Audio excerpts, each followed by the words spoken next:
야, 이 더러운 손 안 치워? 어디서 감히 청소부 주제에 남의 서류에 손을 대. 국내 최대 로펌 태산. 대한민국 0.1%가 모이는 그곳의 펜트하우스 회의실. 최연소 파트너 변호사 한태주가 미친 듯이 고함을 지르며 정희 씨의 손을 거칠게 쳐냈습니다. 바닥엔 62 정희 씨가 정성껏 끓여온 커피가 쏟아졌고 수십억짜리 계약서가 젖어들었죠. 아줌마, 당신 이거 얼만 줄 알아? 당신 목숨값 다 합쳐도 이 종이 한 장 못 사. 학벌도 없고 기술도 없어서 남이 버린 쓰레기나 치우면 분수를 알고 살아야지. 한태주의 눈은 사리로 가득했고 직원들은 숨을 죽인 채 이 비극을 구경하고 있었습니다. 정희 씨는 젖은 손을 떨며 바닥에 흩어진 서류 조각들을 물끄러미 바라보았습니다. 그때였습니다. 평생을 고개 숙여온 정희 씨가 천천히 허리를 폈습니다. 그리고 한태주의 눈을 소름 돋을 정도로 차갑게 정면으로 응시했습니다. 한 변호사님, 지금 이 서류가 더러워진 게 문제라고 생각하십니까? 그녀의 목소리는 낮고 우아했으며 회의실 전체를 압도했습니다. 지금 당신이 들고 있는 건 계약서가 아니라 태산의 사형 선고문입니다. 순간 한태주는 헛웃음을 터뜨리며 정희 씨의 멱살을 잡으려 했습니다. 하지만 그보다 빠른 건 정희 씨의 입에서 터져나온 날카로운 프랑스어였습니다. 무슈왕 라으띠끌생 에 윈느끌로 즈레온있느. 오조는 사자 조항입니다. 이대로 서명하는 순간 당신은 감옥에 가게 될 겁니다. 로펌의 모든 변호사와 상대 측 프랑스 법무팀이 마치 마법에 걸린 듯 얼어붙었습니다. 청소부라 무시당하던 노인이 로펌의 숨통을 끊을 수 있는 치명적 독소 조항을 찾아낸 것입니다. 지옥 같은 밑바닥에서 시작된 소름 끼치는 복수와 반전. 지금 그 전말을 공개합니다. 잠시만요. 이 소름 돋는 이야기가 어떻게 끝날지 궁금하시다면 구독과 좋아요를 꼭 눌러주세요. 여러분의 응원이 이 할머니의 위대한 복수에 큰 힘이 됩니다. 한태주 변호사가 멍한 표정으로 자리에 주저앉았습니다. 로펌 태산의 실세들이 정희 씨를 둘러싼 채 말을 잇지 못했죠. 사람들은 그녀를 보며 단순히 운 좋은 청소부라 생각했을지 모릅니다. 하지만 정희 씨의 굳은 살은 걸레질 때문만은 아니었습니다. 30년 전 그녀의 이름은 대한민국 외교의 자존심 서정희였습니다. 파리와 베를린, 런던을 오가며 대통령의 입이 되어주던 촉망받는 여성 외교관. 그녀가 나타나면 가장 까다로운 유럽 바이어들도 미소를 지으며 사인을 했습니다. 완벽한 5개 국어와 상대를 꿰뚫어보는 지성. 그녀는 국가의 보물이었고 누군가에겐 질투의 대상이었죠. 하지만 비극은 가장 행복할 때 독사처럼 발목을 물었습니다. 정희 씨 남편분이 사고입니다. 사랑했던 남편의 갑작스러운 죽음. 그리고 뒤이어 터진 누명 섞인 횡령 스캔들.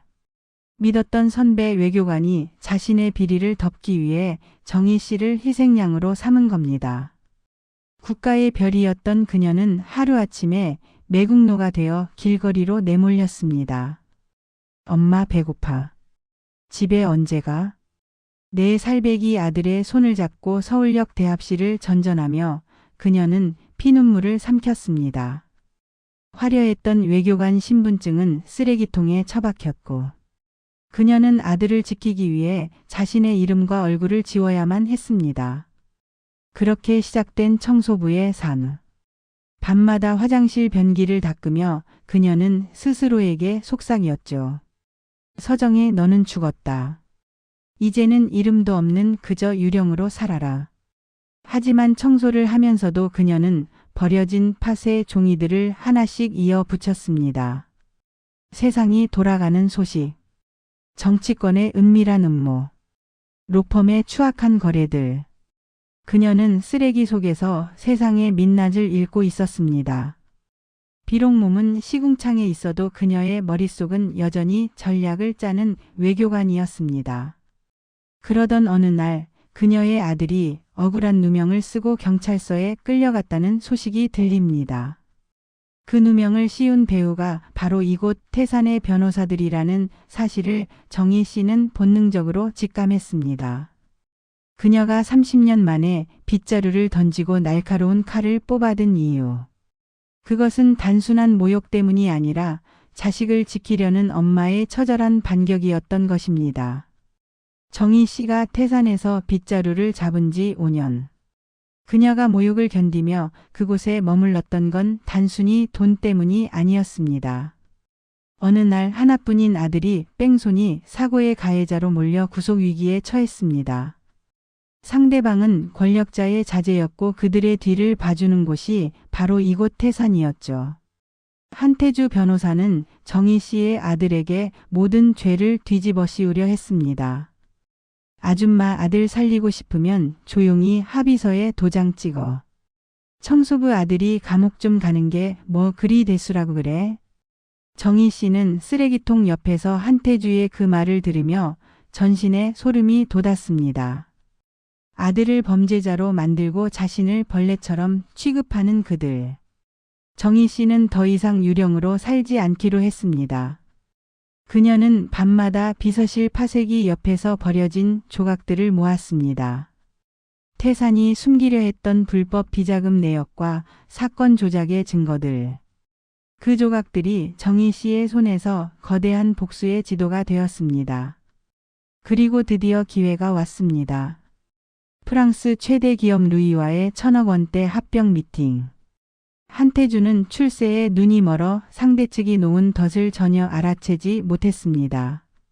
하지만 정희 씨는 알았습니다. 그 계약서 5조에 숨겨진 사자 조항 독소 조항이 결국 태산을 무너뜨리고 한태주를 파멸로 이끌 거라는 걸. 미팅이 시작되기 직전 정희 씨는 일부러 그의 서류에 커피를 쏟았습니다.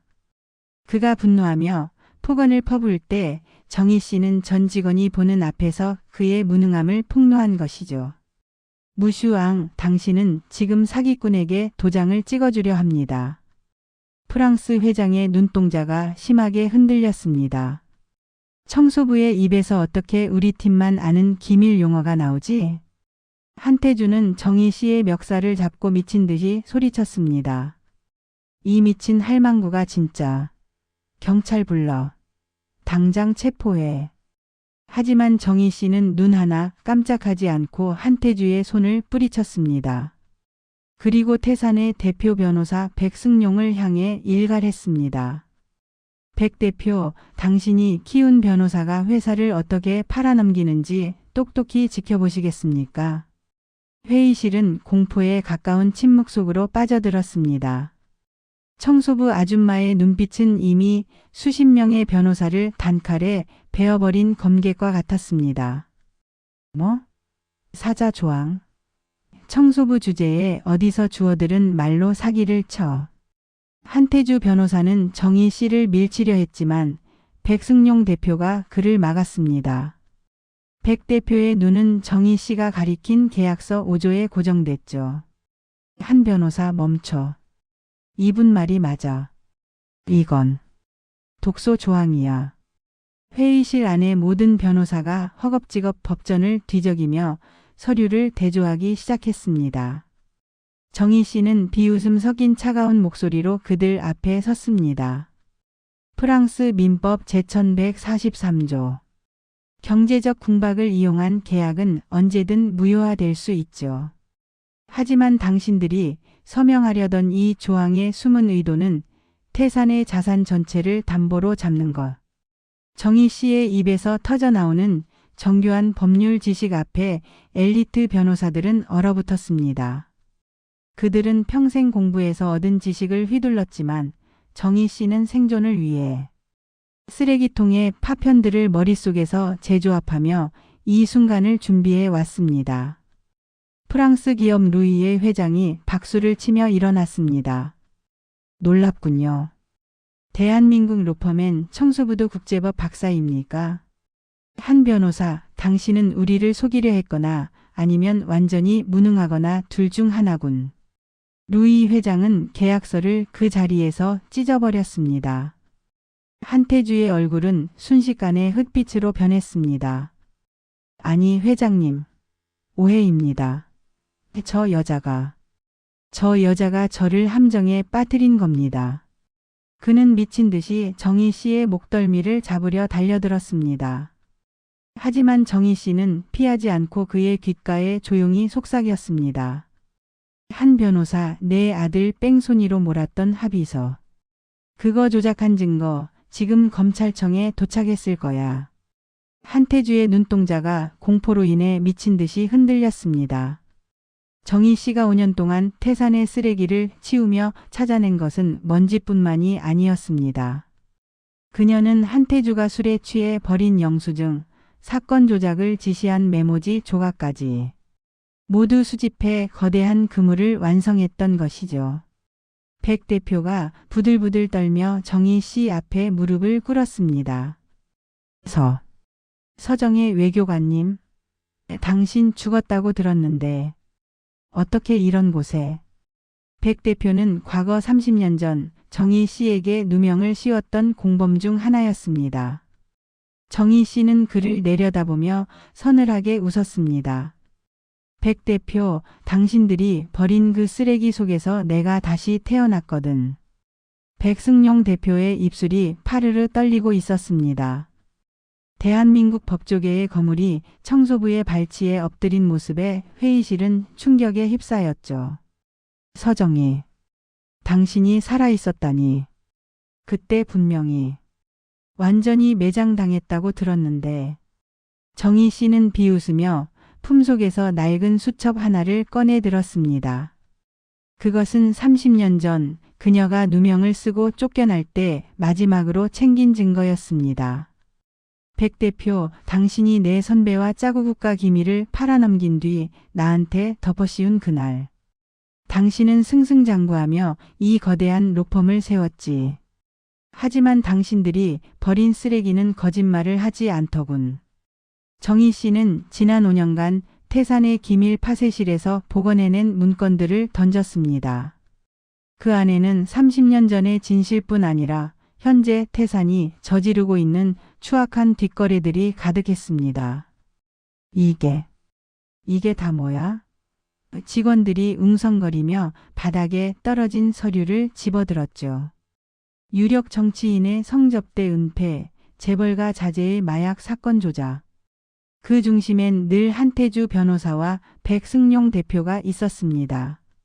한태주는 미친 사람처럼 서류를 뺏으려 달려들었지만 이미 때는 늦었습니다. 회의실 문이 거칠게 열리며 검찰 수사관들이 들이닥쳤죠. 태산 로펌 백승용 대표, 한태주 변호사. 증거인멸 및 사건 조작 혐의로 당신들을 긴급 체포합니다. 정희 씨는 수갑이 채워지는 그들을 향해 차갑게 일갈했습니다. 한태주 아줌마가 흘린 먼지 때문에 계약서가 더러워졌다고 했지. 아니, 이 건물에서 가장 더러운 건 당신들의 그 시커먼 양심이야. 한태주는 연행되면서도 악을 쓰며 울부짖었습니다. 이건 무효야. 청소부 따위가 어떻게 이런 증거를 모아. 정희 씨는 멀어지는 그의 뒷모습에 마지막 한마디를 던졌습니다. 당신들이 쓰레기라 부르며 함부로 버린 그 조각들이 당신들을 지옥으로 보낸 거야. 백 대표는 고개를 떨군 채 정희 씨의 눈을 피했습니다. 30년 전 화려했던 외교관을 시궁창으로 밀어넣었던 자들이 자신들이 깔보던 청소부의 손에 단칼에 베어나가는 순간이었습니다. 정말 속이 다 시원하시죠? 이런 통쾌한 사연을 매일 받아보고 싶으시다면 지금 바로 구독과 알림 설정을 꾹 눌러주시기 바랍니다. 여러분의 클릭 한 번이 정의를 세우는 밑거름이 됩니다. 하지만 정희 씨의 가슴은 여전히 차갑게 식어 있었습니다. 아직 찾아야 할 아들의 명예와 지워진 자신의 이름이 남았기 때문이죠. 태산 로펌의 건물 앞은 수많은 취재진과 카메라로 인산인해를 이뤘습니다. 대한민국 최고의 로펌이 하루아침에 무너지는 광경을 온 국민이 지켜보고 있었죠. 그때 경찰 라인을 뚫고 한 여성이 걸어 나왔습니다. 푸른색 청소부 유니폼에 낡은 빗자루를 손에 든 62의 서정에 씌었습니다. 수백 개의 카메라 플래시가 그녀를 향해 터졌습니다. 저 아주머니가 제보자인가요? 청소부가 어떻게 로펌 기밀을 다 합니까? 기자들의 질문이 쏟아질 때 정희 씨는 마이크 앞에 서서 천천히 입을 열었습니다. 저는 지난 5년간 이 건물에서 먼지를 닦았습니다. 하지만 제가 진짜 닦고 싶었던 건 이 건물 안에 가득 찬 추악한 비리들이었습니다. 그녀는 주머니에서 낡은 외교관 신분증을 꺼내 들었습니다. 30년 전 국가기밀 유출범으로 낙인 찍혀 사라졌던 전설의 외교관 서정혜. 현장의 베테랑 기자 한 명이 비명을 지르듯 외쳤습니다. 아니 저분. 서정혜 외교관이야. 30년 전에 자살했다고 했던 그 천재 외교관이 살아있다. 현장은 순식간에 아수라장으로 변했습니다.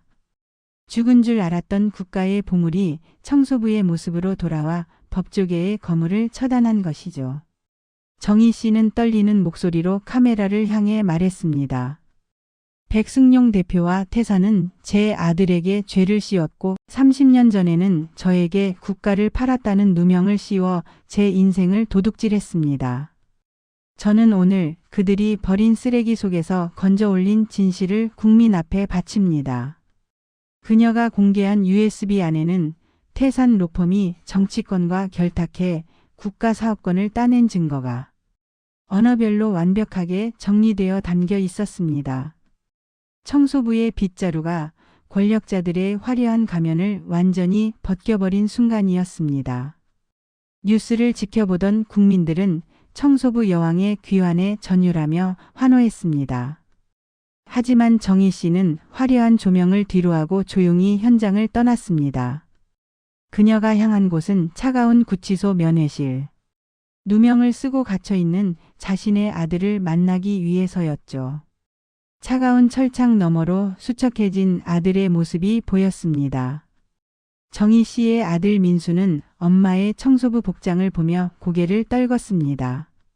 엄마, 왜 이런 옷을 입고 왔어? 나 때문에 창피하게. 사람들이 다 보잖아. 아들은 엄마가 밖에서 무슨 일을 벌였는지 전혀 모르고 있었습니다. 정희 씨는 유리창에 거친 손바닥을 갖다 대며 나직하게 말했습니다. 민수야, 엄마 봐. 이제 더는 고개 숙이지 마. 너 아무 잘못 없다는 거 세상이 다 알게 됐어.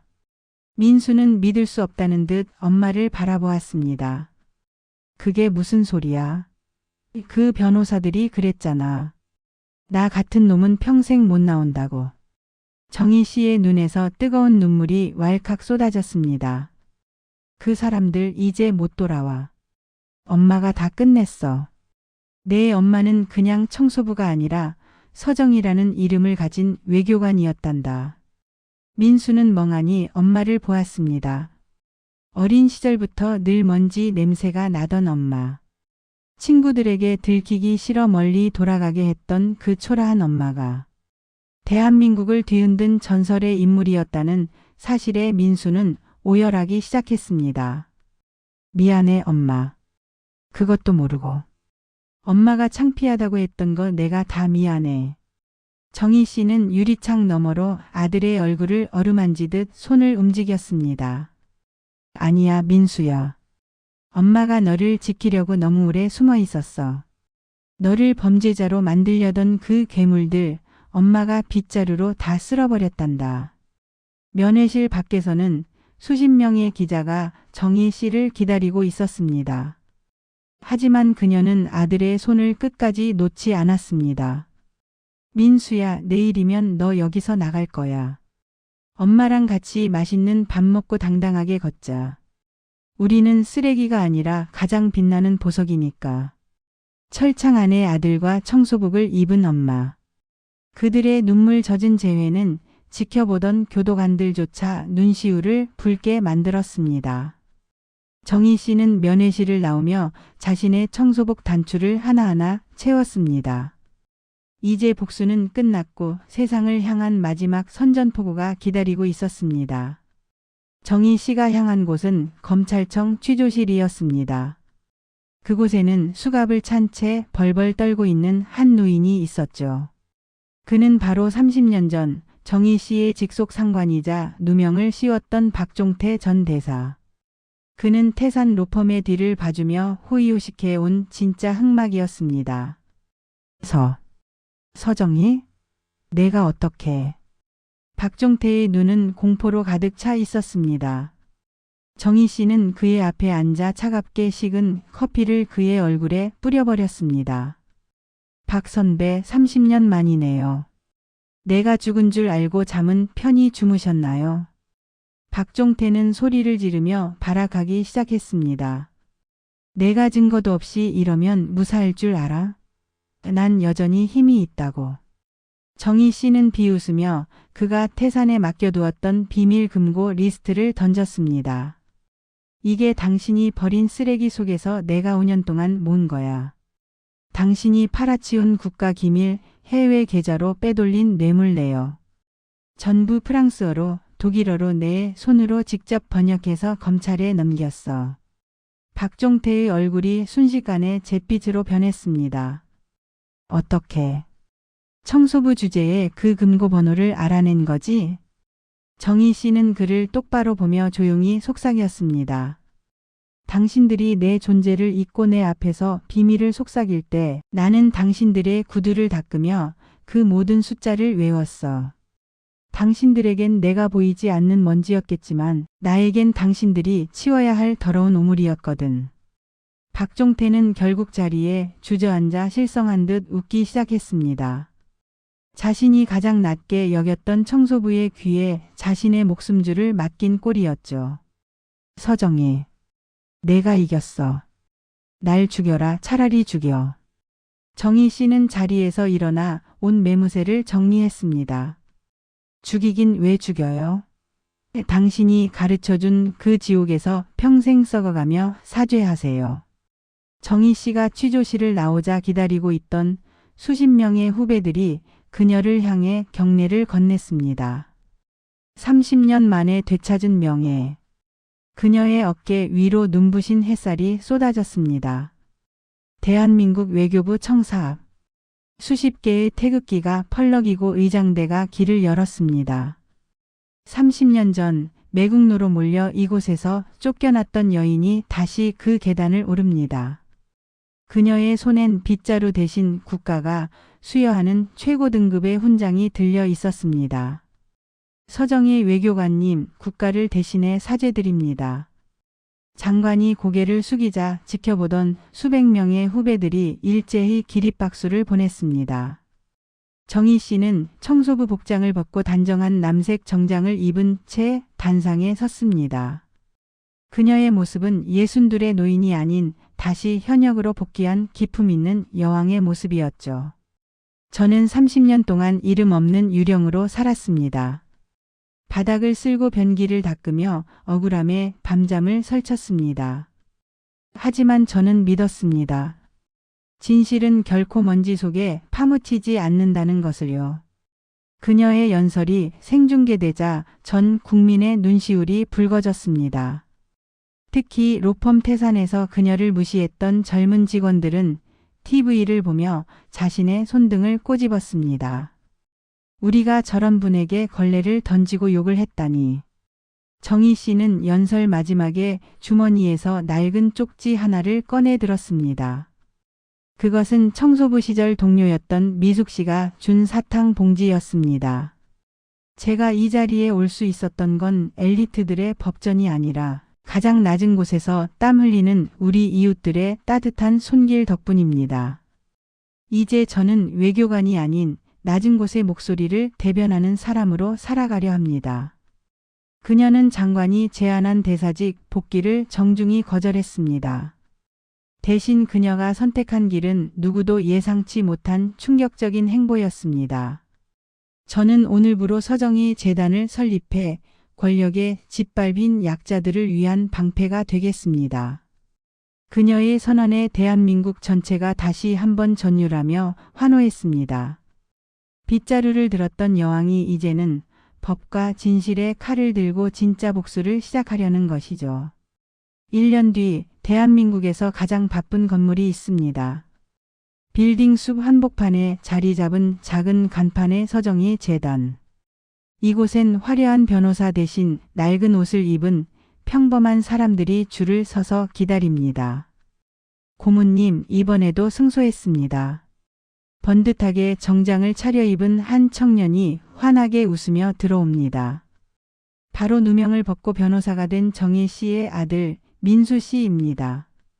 정희 씨는 여전히 검소한 차림으로 직접 끓인 차를 내놓습니다.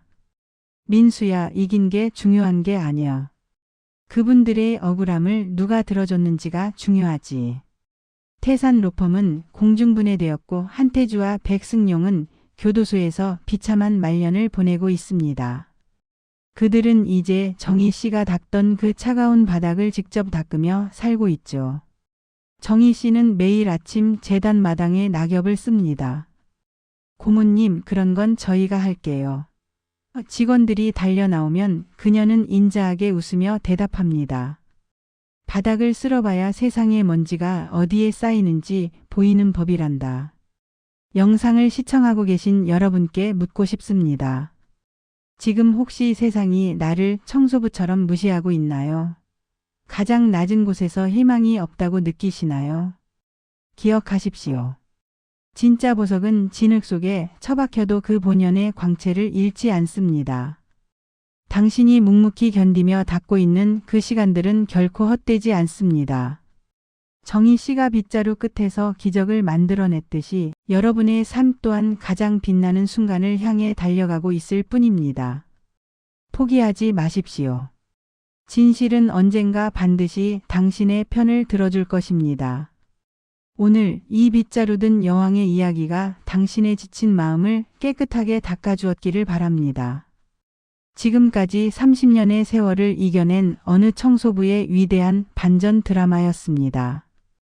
오늘 이야기가 가슴에 남으셨다면 구독과 좋아요로 마음을 나눠주세요. 여러분의 따뜻한 댓글 한 줄은 영상 제작에 큰 위로가 됩니다.